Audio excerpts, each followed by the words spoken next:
Okay. So now we're at 12 with the new generation. We are on Undertaker v Diesel. Interesting. So let's see. Now, what's their beef with each other?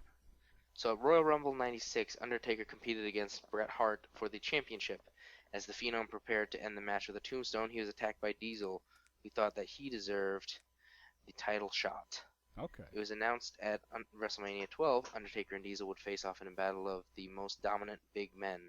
With the match approaching, the mind games began as the Phenom proceeded to torment Big Daddy Cool. Eventually, psychological warfare peaked as Undertaker positioned a coffin at ringside. Diesel destroyed the casket only to discover a life-sized replica of himself within. Whoa. It's a voodoo Diesel. Yes. I always liked that, though. What the The Undertaker would and always the like coffin progressively do all like creepy shit to his Yeah. opponents as the match got closer. Yeah, that was cool. Did you see WrestleMania 30? No. That's the one The Undertaker. where the streak was broken by by that young up and coming star Brock Lesnar. Yes. Um. Okay, this is a side tangent, but you've seen those photos where somebody's like holding, like those celebrities are holding a piece of paper that says hashtag bring back our girls. Yeah. Okay. Sure. Um, somebody photoshopped one with Michelle Obama replacing the hashtag bring back our girls with hashtag my client, Paul Heyman's client Brock Lesnar defeated the Undertaker's undefeated streak at WrestleMania 30. And like, It's kind of a long the, hashtag. well, that's the thing that Paul Heyman keeps saying. Like every time he gets a microphone, he screams that, and he gets the cheapest heat in the My world. client. Everybody just hates him for it, and they're just like, "Boo, boo, you fucking suck." All right. Undertaker. Oh man, the sound's doing something weird. Uh-oh. It's clipping where I assume there's supposed to be gongs and lightning Oh, okay. Oh, because it's removed the theme. I understand why it would remove the gongs. Why would it remove the lightning? I don't know. Now, had he started that whole Ministry of Darkness thing at this point yet, or is that still in the Yes. future? Oh no, yet? No, I don't think so. I think that's halfway between New Generation and the Attitude Era because I'm pretty sure he dropped um, the Ministry of Darkness. So what's funny is, what's interesting to note is the Ministry of Darkness came up because Mark Calloway wanted to be done with the Dead Man gimmick. Oh, really? Yeah, he said he was kind of done with being a zombie, done with the demonic stuff. Okay. As much as he enjoyed it and wanted to perform for the fans, he didn't want to do something that made him seem super evil. Okay. Especially because his kids started to grow up and get into wrestling. Oh, okay. So he didn't want to be such a sinister figure. Okay. Yeah, which is the biker taker gimmick was actually his idea. Oh, okay. He's a very big enthusiast of motorcycles in real life. Yeah. And so he wanted to do that. Unfortunately, it wasn't as well received as his Dead Man gimmick. But okay, so if he wanted to be less sinister and evil, how did that lead to the Ministry of Darkness angle?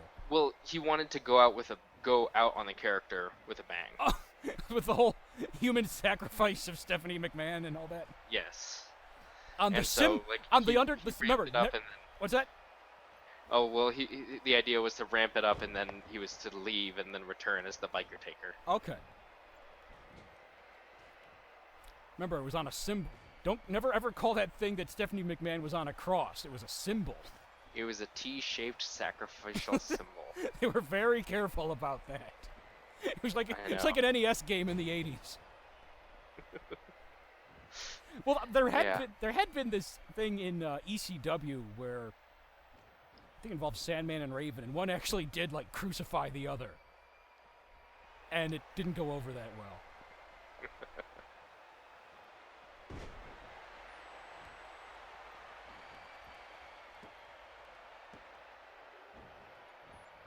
Yeah, I can't imagine it would. then again, there was a lot of things you told me. What was that you told me about? 7? Was that with ECW? Oh, Or is that? no, that was WCW. WCW. Yeah, where damn. Turner Broadcast Standards and Practices made them drop the angle because it seemed too much like a pedophile. God, I love And that. they had a point, I have to say.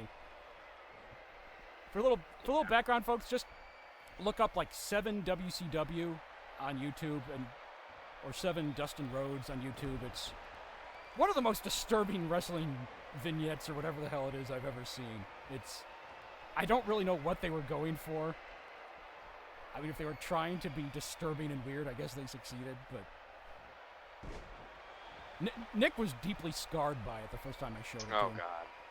Well, to be fair, we were just talking on the internet, and it was like 1 in the morning or something, and join me, Nick. Live forever in bliss. You have to see. I can't really do it justice. You have to see it to experience it. We have to experience it to understand it, I should say. It was too much, John. Yeah, but yeah, they were trying to do some like super evil, scary, supernatural gimmick, and it involved Dustin Rhodes in this like hat and like all this white makeup and this weird stuff, and he's like outside this little kid's bedroom window. Was it a makeup? It looked like a mask. Maybe, I don't know. I think it was makeup. It looked a lot like a Michael Myers mask. You could be right. I don't know. And he's like talking outside this little kid's room in this distorted electronic voice. It's join me and live yeah, forever. and he's like trying to like entice the child out of the.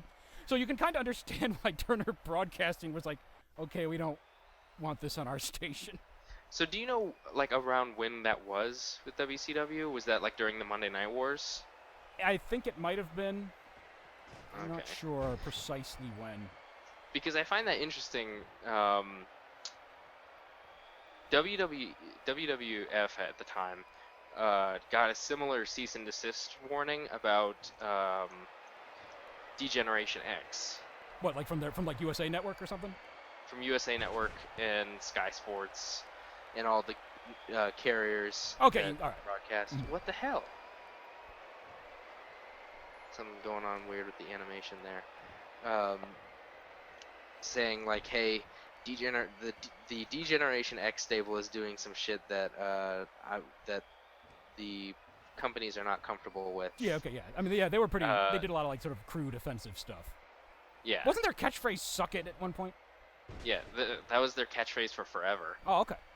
So here's the pin combo. Yes.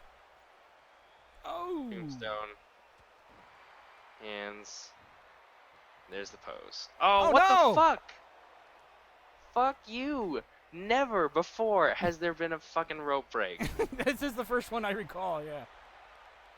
God damn it. Make him suffer for it. Stomps, stomps, stomps. Okay, no, okay, yeah. 7 was WCW was 1999. Yeah, okay, that would have been about the era of the Monday Night Wars. Yeah. What was WCW's Monday night program called? Was it Nitro? That was Nitro. Yeah. Okay. And then they had Thunder on I think Thursday night. Man, it's so weird. Like, when you really think about it, like, I know professional wrestling is not a specific, its own business, Mhm. but WWE kind of has a monopoly on the business. Well, they're certainly pretty. Well, they're certainly very dominant. I mean, TNA is a very distant second, An incredibly distant second. and then there's the very Like, small. like performance-wise, I get that Ring of Honor, New Japan Pro, and all those other ones still exist. Mhm. But like, WWE pretty much broadcasts every single night. There's Raw. Tuesday is when they do the live broadcast of Main Event, which they do on the network. Okay. And Wednesday is the replay of it. Thursday is NXT. Friday is SmackDown. And Saturday has Saturday Morning Slam. There we go. Finally. I know. And This then has to be Sunday is difficult when about all it, their gee. pay-per-views air. Alrighty. You can kind of tell that we're not